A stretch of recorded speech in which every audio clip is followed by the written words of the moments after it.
तो एबे आपण मैंने लक्ष्य करें जे आजिकाली तापमात्रा बढ़िबारु केते गरम अनुभव होउछि एवं यह वर्तमान चारिआडे एक चर्चार विषय होउछि।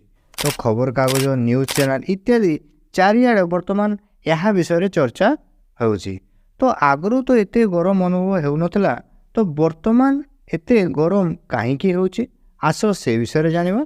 तो चलो वीडियोटी को स्टार्ट करिबा।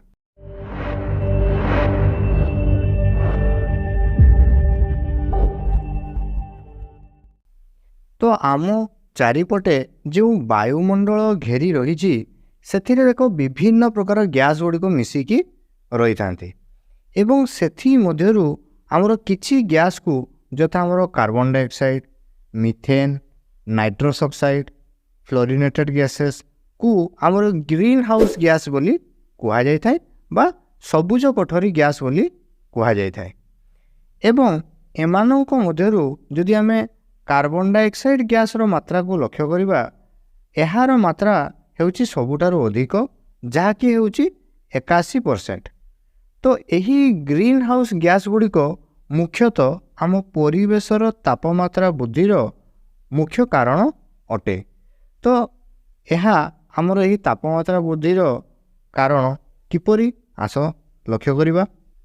तो प्रथमे आस यही गैस गुड़िक केउठारु आसी थाए एवं एहार व्यवहार को लक्ष्य करिबा। तापर देखिबा जे यह किपरि एही तापमात्रा वृद्धिर कारण पालटिछि। तो प्रथमे आस लक्ष्य करिबा जे एही कार्बन डाइऑक्साइड गैस रो काम कौन ना। देखो प्रथमे होछि एही गैस आम वायुमंडल रे ताप को धरी रखि थाए, जहा फल रे कि आमे जो वर्तमान पृथ्वी रे जो उत्तप्त भागटी को फील करुचे ताहा ई कार्बन डाइऑक्साइड जोगु होई थाए। द्वितीय होछि कौन ना गछ माने एही गैस को ग्रहण करिथांती और निजर खाद्य प्रस्तुति पई व्यवहार करिथांती और शेष रे अम्लजान गैस वायुमंडल को निर्गत करिथांती। तो यही जो कार्बन डाइऑक्साइड गैस जहाँकि आम सबुज कोठरी गैस मानक मध्यरे यार परिमाण सबुठु अधिक, ताहा आसुची केउठारु आस जानिबा। प्रथमे होछि देख ना जीव माने निश्वास रे यही कार्बन डाइऑक्साइड गैस को निर्गत करिथांती। द्वितीय होछि हमरो गाड़ी मोटर कल कारखाना निर्गत धुआं एवं कार्बन जातीय पदार्थ गुड़िकर जाणरी यह हमरो वायुमंडल को आसी थाए। तो देख एहीपरि हेबारे तो किछि असुविधा नहीं, कारण किछि कार्बन डाइऑक्साइड देउछंती और किछि कार्बन डाइऑक्साइड को ग्रहण करूछंती। तो गोटे प्रकार कहवा को गले यही प्रक्रिया हमरो संतुलित अवस्था रे चलीछि। तो ताहले असुविधा केउठारु आसिला? असुविधा सेतेबेले हेउछि जेतेबेले एहार संतुलन रे बाधा सृष्टि हेउछि।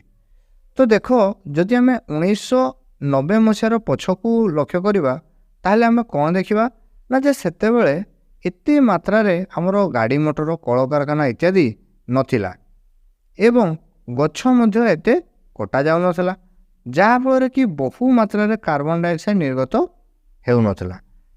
किंतु जदि आमे विगत किछि वर्ष को लक्ष्य करिबा, कार बा गाड़ी मोटर कल कारखाना मानकर संख्या बहु द्रुत गति रे बढ़ी जाइछि, जहा फल कि कार्बन डाइऑक्साइड गैस वायुमंडल को बहु मात्रा रे आसुछि।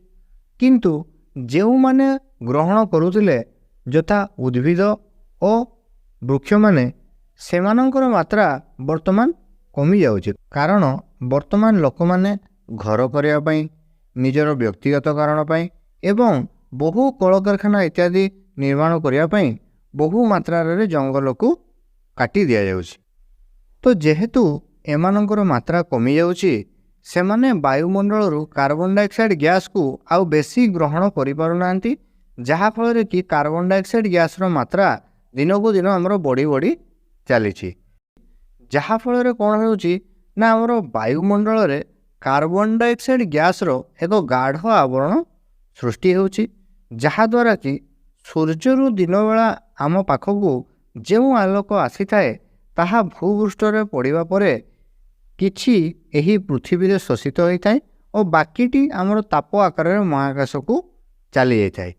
ତ ଆମେ ଦେଖିଲେ ଯେ କାର୍ବନ ଡାଇଅକ୍ସାଇଡ଼ ଗ୍ୟାସ୍ଟି ଆମର ବାୟୁମଣ୍ଡଳରେ ତାପକୁ ଧରି ରଖେ। ତ ଯେହେତୁ ବର୍ତ୍ତମାନ ଏହି କାର୍ବନ ଡାଇଅକ୍ସାଇଡ଼ ଗ୍ୟାସ୍ର ମାତ୍ରା ଆମର ବାୟୁମଣ୍ଡଳରେ ବହୁ ଅଧିକ ହୋଇଯାଇଛି, ତ ତାହେଲେ ବର୍ତ୍ତମାନ କ'ଣ ହେବ ନା ବର୍ତ୍ତମାନ ଏହା ଅଧିକ ତାପକୁ ଧରି ରଖିବ ଏବଂ ମହାକାଶକୁ ଆଉ ଯିବାକୁ ଦେବ ନାହିଁ, ଯାହାଫଳରେ ଆମ ଚତୁଃପାର୍ଶ୍ୱରେ ତାପମାତ୍ରାର ବୃଦ୍ଧି ଘଟୁଛି। ତ ଏହି କାର୍ବନ ଡାଇଅକ୍ସାଇଡ଼ ଯୋଗୁଁ ଆମ ପରିବେଶର ତାପମାତ୍ରା ବୃଦ୍ଧିକୁ ଆମର ଗ୍ଲୋବାଲ ୱାର୍ମିଂ ବା ବିଶ୍ୱ ତାପନ ବୋଲି କୁହାଯାଇଥାଏ। ତ ଦେଖ, ଆମ ପରିବେଶର ତାପମାତ୍ରା 27 ଡିଗ୍ରୀ ପାଖାପାଖି ରହିଲେ ଏହାକୁ ଉପଯୁକ୍ତ ବୋଲି ମନେ କରାଯାଏ। କିନ୍ତୁ ବର୍ତ୍ତମାନ ଆମ ପରିବେଶର ତାପମାତ୍ରା 40ରୁ 48 ଡିଗ୍ରୀ ପର୍ଯ୍ୟନ୍ତ ଚାଲିଗଲାଣି, ଯାହାଫଳରେ କ'ଣ ହେଉଛି ନା ଦେଖ, ଆମର ଯେଉଁ ଗ୍ଲେସିୟର ଗୁଡ଼ିକ ଯେଉଁ ରହିଛନ୍ତି, ଯେଉଁଠାରେ କି ବହୁ ମାତ୍ରାରେ ପାଣି ଆମର ବରଫ ଆକାରରେ ରହିଛି, ସେଗୁଡ଼ିକ ବର୍ତ୍ତମାନ ଧୀରେ ଧୀରେ ତରଳିବାରେ ଲାଗିଲାଣି, ଯାହାଫଳରେ ଏହି ଜଳ ଆସି ଯେତେବେଳେ ଆମର ସମୁଦ୍ର ଜଳରେ ମିଶିଥାଏ, ସେତେବେଳେ କ'ଣ ହୋଇଥାଏ ନା ଆମର ଏହି ସମୁଦ୍ର ଜଳର ସ୍ତର ବଢ଼ି ଯାଇଥାଏ। ଏବଂ ଯାହାଫଳରେ କ'ଣ ହେଉଛି ନା ଦେଖ, ବଡ଼ ବଡ଼ ସହର ଭୂଭାଗ ଯାହାକି ଏହି ସମୁଦ୍ର ପାଖରେ ଅବସ୍ଥିତ ଅଛନ୍ତି, ସେହି ସହର ଗୁଡ଼ିକ ବର୍ତ୍ତମାନ ଜଳମଗ୍ନ ହୋଇଯିବାର ଚିନ୍ତା ବର୍ତ୍ତମାନ ସମସ୍ତଙ୍କ ମନରେ ଜାତ ହେଉଛି। ତ ଆଗକୁ ଯଦି ଏହିପରି ତାପମାତ୍ରା ଆମର ବଢ଼ି ବଢ଼ି ଚାଲେ, ତାହେଲେ ସମୁଦ୍ର ନିକଟସ୍ଥ ପାଖରେ ଅବସ୍ଥିତ ଥିବା ଯେତିକି ବି ସହର ଗୁଡ଼ିକ ସବୁ ଜଳମଗ୍ନ ହୋଇଯିବେ। ତେଣୁ ଏସବୁରୁ ତାହେଲେ ଆମେ କିପରି ରକ୍ଷା ପାଇପାରିବା ନା ବାୟୁମଣ୍ଡଳରୁ ଯଦି ଆମେ ଅଙ୍ଗାରକାମ୍ଳର ମାତ୍ରାକୁ କମାଇ ଦେବା, ତାହେଲେ ତାପ ଆଉ ବାୟୁମଣ୍ଡଳରେ ଶୋଷିତ ହୋଇ ରହିବ ନାହିଁ, ଯାହାଫଳରେ ପୁଣି ଥରେ ଅଙ୍ଗାରକାମ୍ଳର ମାତ୍ରାରେ ସନ୍ତୁଳନ ଆସିଯିବ ଏବଂ ପୁଣି ଥରେ ପୃଥିବୀର ତାପମାତ୍ରା ଅନୁକୂଳ ହୋଇଯିବ ଏବଂ ଏହି ବଡ଼ ବିପତ୍ତିରୁ ମାନବ ସମାଜ ବଞ୍ଚିବା ସହ ପ୍ରକୃତିରେ ଥିବା ଅନ୍ୟ ଜୀବମାନେ ମଧ୍ୟ ରକ୍ଷା ପାଇଯିବେ। ତ ଏହି ବାୟୁମଣ୍ଡଳରୁ ଅଙ୍ଗାରକାମ୍ଳର ମାତ୍ରାକୁ କିପରି କମାଇ ହେବ ନା ଆମକୁ ବେଶୀରୁ ବେଶୀ ଗଛ ଲଗାଇବାକୁ ପଡ଼ିବ, ଯେଉଁମାନେ କି ଅଧିକରୁ ଅଧିକ ବାୟୁମଣ୍ଡଳରୁ ଅଙ୍ଗାରକାମ୍ଳ ଗ୍ୟାସ୍କୁ ଗ୍ରହଣ କରିନେବେ ଏବଂ ତା ସହ ଆମକୁ ଅଙ୍ଗାରକାମ୍ଳ ଉତ୍ସର୍ଜନ କମ୍ କରିବାକୁ ହେବ। ତେବେ ଯାଇକି ଆମେ ଏହି ଗ୍ଲୋବାଲ ୱାର୍ମିଂ ବା ବିଶ୍ୱ ତାପନକୁ ଏଡ଼ାଇ ପାରିବା। କିନ୍ତୁ ଏହା ଜାଣିବା ସତ୍ତ୍ୱେ ଆମ ସମାଜରେ ଏହା ପାଇଁ ବିଭିନ୍ନ ପ୍ରକାର ପ୍ରୋଜେକ୍ଟ ବା କାର୍ଯ୍ୟ ଆରମ୍ଭ କରାଯାଉଥିଲେ ମଧ୍ୟ ସେଗୁଡ଼ିକ କାର୍ଯ୍ୟକାରୀ ହୋଇପାରୁନାହିଁ। ତେଣୁ ଦେଖ, ତୁମେ ପିଲାମାନେ ହେଉଛ ଦେଶର ଭବିଷ୍ୟତ। ତେଣୁ ତୁମେ ଏହି ବିଷୟ ଗୁଡ଼ିକ ବିଷୟରେ ତୁମେ ନିହାତି ଜାଣିବା ଆବଶ୍ୟକ, କାରଣ ତୁମେ ଯଦି ଏବେଠୁ ଏହି ବିଷୟରେ ଜାଣିଥିବ, ତେବେ ତୁମେ ଯେତେବେଳେ ବଡ଼ ହେବ ଏବଂ କର୍ମକ୍ଷେତ୍ରରେ ତୁମେ ଯୋଗଦାନ ଦେବ, ସେତେବେଳେ ତୁମେ ଠିକ୍ ପଦକ୍ଷେପ ନେଇକି ପରିବେଶକୁ ବଦଳାଇବାରେ ସକ୍ଷମ ହେବ। ତେଣୁ ତୁମେମାନେ ଲକ୍ଷ୍ୟ କରିପାରୁଥିବ ଯେ ଆଜିକାଲି ବର୍ତ୍ତମାନ ପେଟ୍ରୋଲ ଓ ଡିଜେଲ ଗାଡ଼ି ଗୁଡ଼ିକ ବଦଳରେ ବର୍ତ୍ତମାନ ଇଲେକ୍ଟ୍ରିକ୍ ଗାଡ଼ି ଗୁଡ଼ିକ ବହୁ ମାତ୍ରାରେ ବ୍ୟବହାର କରାଯାଉଛି। ତ ଦେଖ, ଏହି ଇଲେକ୍ଟ୍ରିକ୍ ଗାଡ଼ି ଗୁଡ଼ିକ ବ୍ୟବହାର କରିବା ଫଳରେ ବର୍ତ୍ତମାନ ପେଟ୍ରୋଲ ଏବଂ ଡିଜେଲ ଗାଡ଼ିରୁ ଯେଉଁ କାର୍ବନ ଡାଇଅକ୍ସାଇଡ଼ ବାହାରୁଥିଲା, ତାହା ବର୍ତ୍ତମାନ କମିଗଲା। ତ ଏହିପରି ବର୍ତ୍ତମାନ ଦେଖ, ଚାରିଆଡ଼େ ଆମର ଯେତିକି ବି ଟ୍ରେନ୍ ଗୁଡ଼ିକ ଥିଲା, ସବୁଗୁଡ଼ିକ ଇଲେକ୍ଟ୍ରିକରେ ଚାଲୁଛି ଏବଂ ଆମର ଚେଷ୍ଟା କରାଯାଉଛି ଯେ ବସ୍ ଗୁଡ଼ିକ ମଧ୍ୟ କିପରି ଇଲେକ୍ଟ୍ରିକ୍ ହୋଇପାରିବ, ତା ବିଷୟରେ ମଧ୍ୟ ଚେଷ୍ଟା ଚାଲିଛି। ତ ଏହିପରି ଯଦି ଆମେ ବିଭିନ୍ନ ପ୍ରକାର ପଦକ୍ଷେପ ନେଇକି ଆମେ ଗ୍ରୀନ୍ ହାଉସ୍ ଗ୍ୟାସ୍ ଗୁଡ଼ିକର ଉତ୍ସର୍ଜନକୁ କମାଇ ପାରିବା ଏବଂ ଆମେ ବହୁ ମାତ୍ରାରେ ବୃକ୍ଷରୋପଣ କରିବା, ତେବେ ଯାଇକି ଆମେ ବାୟୁମଣ୍ଡଳରୁ କାର୍ବନ ଡାଇଅକ୍ସାଇଡ଼ ମାତ୍ରାକୁ କମାଇ ପାରିବା, ଯାହାଫଳରେ କି ଆମେ ଏହି ବିଶ୍ୱତାପନ ବା ଗ୍ଲୋବାଲ ୱାର୍ମିଂକୁ ଏଡ଼ାଇ ପାରିବା।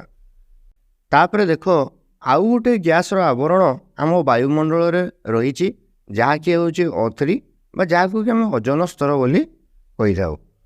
ତ ଏହି ଓଜୋନ ସ୍ତରର କାମ କ'ଣ ନା ସୂର୍ଯ୍ୟରୁ ପ୍ରତିଦିନ ଅତିବାଇଗଣୀ ରଶ୍ମି ବା ୟୁଭି ଲାଇଟ୍ ଆମ ପୃଥିବୀକୁ ଆସିଥାଏ।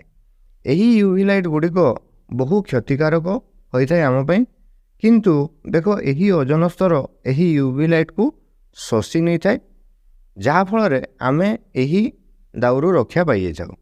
କିନ୍ତୁ ଏହି ସବୁଜ କୋଠରୀ ବା ଗ୍ରୀନ୍ ହାଉସ୍ ଗ୍ୟାସ୍ ଗୁଡ଼ିକ ମଧ୍ୟରୁ ଗୋଟେ ଗ୍ୟାସ୍ ହେଉଛି CFC, ଯାହାର ମାତ୍ରା ବଢ଼ିବା ଦ୍ୱାରା ଏହା ସେହି ଓଜନ ସ୍ତରରେ ଥିବା O3 ଅଣୁ ସହ ପ୍ରତିକ୍ରିୟା କରି ତାକୁ ଅମ୍ଳଜାନରେ ଭାଙ୍ଗି ଦେଇଥାଏ।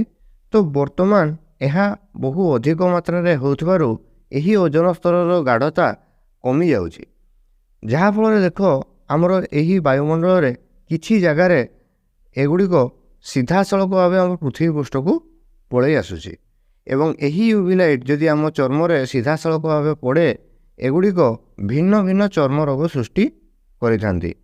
ତେଣୁ ଏହି ସବୁଜ କୋଠରୀ ଗ୍ୟାସ୍ ଗୁଡ଼ିକର ମାତ୍ରା ଆମ ବାୟୁମଣ୍ଡଳରେ ବଢ଼ିଲେ ଆମ ମନୁଷ୍ୟ ସମାଜ ପାଇଁ ତଥା ଆମ ପରିବେଶ ପାଇଁ ଭଲ ନୁହେଁ। ତେଣୁ ଆମକୁ ଏହି ସବୁଜ କୋଠରୀ ଗ୍ୟାସ୍ ଗୁଡ଼ିକର ଉତ୍ସର୍ଜନ କମ୍ କରିବାକୁ ପଡ଼ିବ। ନଚେତ୍ ଯଦି ଏହିପରି ଏଗୁଡ଼ିକର ମାତ୍ରା ବଢ଼ି ବଢ଼ି ଚାଲେ ପରବର୍ତ୍ତୀ ସମୟରେ ବହୁ ଖରାପ ପରିସ୍ଥିତି ସୃଷ୍ଟି ହେବ। ତେଣୁ ତୁମେମାନେ ଏବେଠୁ ନିଜେ ଦୈନନ୍ଦିନ ଜୀବନରେ କିପରି କମ୍ ସବୁଜ କୋଠରୀ ଗ୍ୟାସ୍ ଉତ୍ପନ୍ନ କରିପାରିବ ସେ ବିଷୟରେ ଟିକେ ଚିନ୍ତା କରିବ ଏବଂ ଅନ୍ୟମାନଙ୍କୁ ଏହା ବିଷୟରେ ଅବଗତ କରାଇବ। ତେବେ ଯାଇକି ଆମ ସମସ୍ତଙ୍କର ମିଳିତ ଉଦ୍ୟମରେ ଆମେ ଏହି ପରିବେଶକୁ ଉତ୍ତମ ବା ଅନୁକୂଳ ରଖିପାରିବା। ତ ଆଶା କରୁଛି ତୁମେମାନେ ବୁଝିଯାଇଥିବ ଯେ ବର୍ତ୍ତମାନ ଆମର ଏହି ପରିବେଶରେ ଦିନକୁ ଦିନ ତାପମାତ୍ରା କାହିଁକି ବଢ଼ି ଚାଲିଛି ଏବଂ ଏହି ସବୁଜ କୋଠରୀ ଗ୍ୟାସ୍ ଗୁଡ଼ିକ ଆମ ପ୍ରକୃତି ପାଇଁ କେତେ କ୍ଷତିକାରକ ତୁମେ ଜାଣିପାରୁଥିବ। ଏବଂ ଆମର ଏହି ବାୟୁମଣ୍ଡଳରେ ଆମର ଯେଉଁ ଓଜନ ସ୍ତର ଆମକୁ ଚାରିପଟେ ଘେରି ରଖିଛି ଏହା ଯଦି ଆମର କଣା ହୋଇଯାଏ ତାହେଲେ ଆମକୁ କିପରି ଭୟାବହ ପରିସ୍ଥିତି ସମ୍ମୁଖୀନ ହେବାକୁ ପଡ଼ିବ ତାହା ମଧ୍ୟ ବୁଝିଯାଇଥିବ।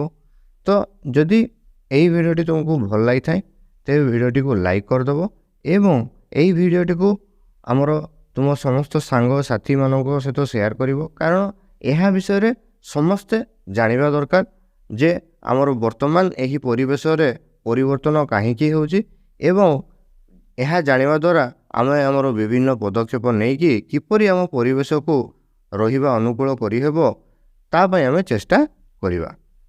ତ ତୁମେ ଯଦି ଆମ ଚ୍ୟାନେଲଟିକୁ ସବସ୍କ୍ରାଇବ୍ କରିନ ତଳେ ଯେଉଁ ସବସ୍କ୍ରାଇବର ବଟନ୍ ଅଛି ତାକୁ କ୍ଲିକ୍ କରିକି ଆମ ଚ୍ୟାନେଲଟିକୁ ସବସ୍କ୍ରାଇବ୍ କରିଦେବ।